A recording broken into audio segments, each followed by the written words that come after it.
Good morning and welcome to Life Hacks for Lasting Love. I'm Steve. This is my beautiful wife Lyn.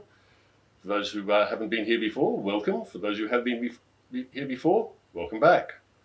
Today's topic is going to be on taboo subjects. Taboo may not be the nasty, horrible thing you're thinking about. Taboo subjects for today are the things that get in the way in relationships, get in the way of communication between partners. Things like there was a time there where Lyn couldn't talk about her in-laws. I couldn't talk about mine because we would both put on our filters and listen in a terrible way. Both would get defensive. We'd end up having an argument over absolutely nothing because we were listening to each other wrong. Sometimes it's money. There are some couples who just can't talk about money until they land up in a fight. And I think we all know that money is the cause of the majority of finances, are the cause of the majority of arguments amongst couples. Some people can't talk about sex between each other, what they do want, what they don't want. There's also parenting. There's lots of different taboo topics. So they're the topics that you know that if you bring that up with your partner, it's probably not going to go well, or you just don't know how to resolve it. And so they're topics we often avoid, and we actually sort of hope they might just disappear, and find that what happens is that we don't actually resolve them. So today we're really looking at taboo topics, and it really came up this morning actually because for me, I have a very strong faith in God. I love to go to church. We used to go to church a long, long time ago. There's been hurt along the way, and for the last 15 years I go to church by myself. There's been a lot of hurt. We all know what biscuit means, the word biscuit. Break it up, it's French. By being two, I think that's a Greek word, but cuet means twice baked. Well, I'm a Triscuit. I've been cooked by churches 3 times, and I'm very nervous about them, and they've done it to Lyn time and time again. And so we have this active disagreement regarding going to church. And my faith is so important, and it's been really lovely. Steve actually has allowed me, and I suppose that's people out there are going to go, oh, that's a yucky word, but he sort of hasn't withheld me from going to church. It's something that's important to me. Like I've got the right to do that. Yeah. But then there's times where I would love him to come to church with me. We actually are able to talk about God at home.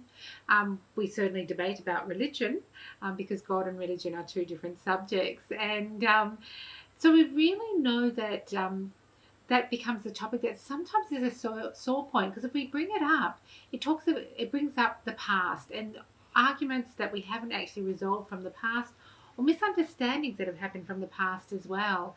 And so even just this morning, I think Steve said it already, that it was Sunday morning. I actually said, do you feel like coming to church today? To which I replied in a very decisive voice, no, I don't think I'm coming to church today. I really need to work on the pool. And I used my decisive voice, and we've been together 34 years all up.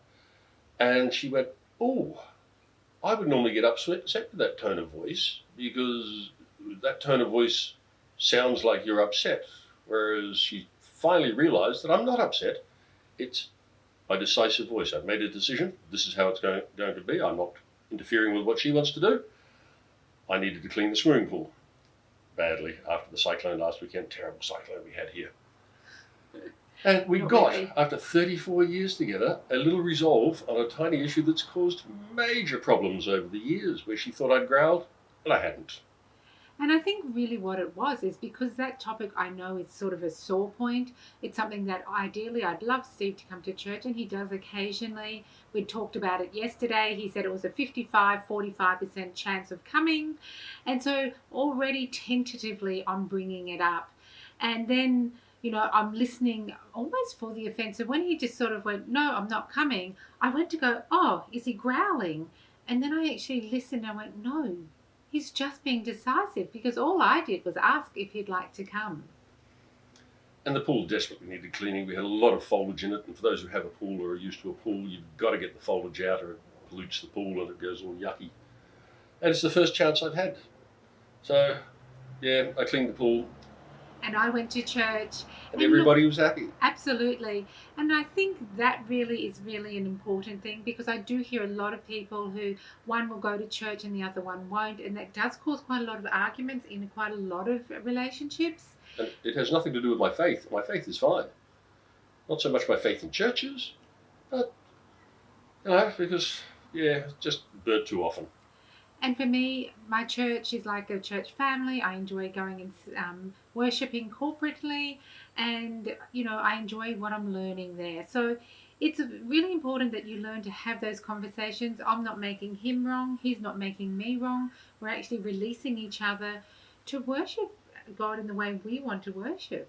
And the other thing, of course, is we get a little bit of time apart in our spare time. Now that I'm just going to be hanging around like a bad smell most of the time. Somebody retired on Thursday. I'm just going to be a homeboy. Well, except for the next year when I'm travelling. So we're going to be doing quite a lot of recordings all at once, because he is off to go on a 6-week tour, road trip with one of his best mates from 50 odd years ago. Oh, thank you very much. Yes. Well, I don't know how 40 years. 40 years. I thought they were friends when they were younger. I'm still late teens, and I'm still here at work. And so we're going to do a few recordings together beforehand, because there's just so many things that we do want to talk about. But look, honestly, those taboo topics, I see so many couples that really just don't know how to resolve them. And this is where I do want to introduce Gottman's repair work, the aftermath of a fight. And Google Gottman's relationship counselling, have a look, see some of their books, because that was probably a really good way of being able to repair our taboo topic, is to be able to sort of go, hey, this is how I feel. Steve then talks about how he feels about the situation. Created as a specific open conversation. Let's try not to hear criticism. We're arguing about this all the time. Let's drop it on the table, see if we can open it up, see if we can look at what's bothering us both, look at our filters, because we're going to have filters if that's going to keep happening. There's a wasp just landed on behind the camera. And we were both watching it. But it also talks about, it's a 5-step process. If we step each of us through knowing that we're both going to hear each other's feelings, then we're going to hear it from each other's point of view.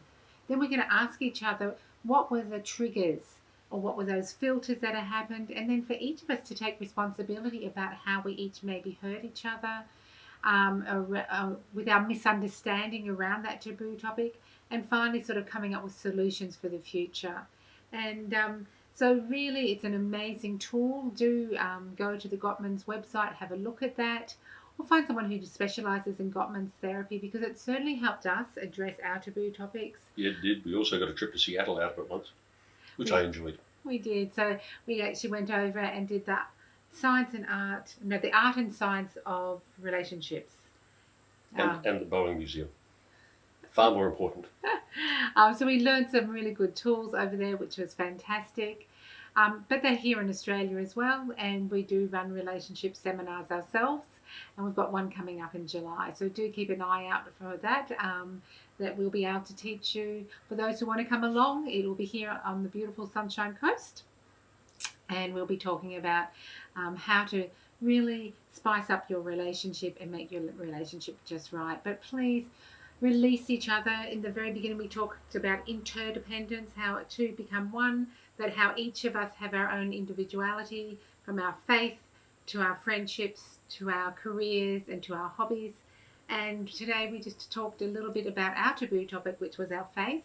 Even though we've got this similar faith, we have a very different way of showing that to the world. For me, I love to go to church and be part of that church community. For Steve, it's family. It's family. So, and again, we really want to encourage you guys to have those conversations, to stop the offence, to stop the hurt, to stop the judgment, and to just be at peace. So talk about those taboo topics, bring healing to them, so that you can have aha moments like I did this morning when I heard the no. Which is pretty cool. 34 years, and we finally get that aha moment. This is what she meant by that. He wasn't growling. I was not growling. I was being decisive. What can I say? I'm an alpha male, and that's how things work.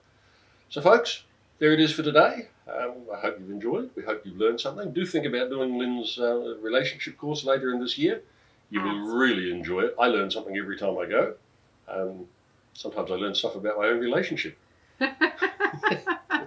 It's true. It's true. We're always learning, all of us. So thanks for listening, folks. Thanks for tuning in. And see you next week. Stay well. Bye. Bye.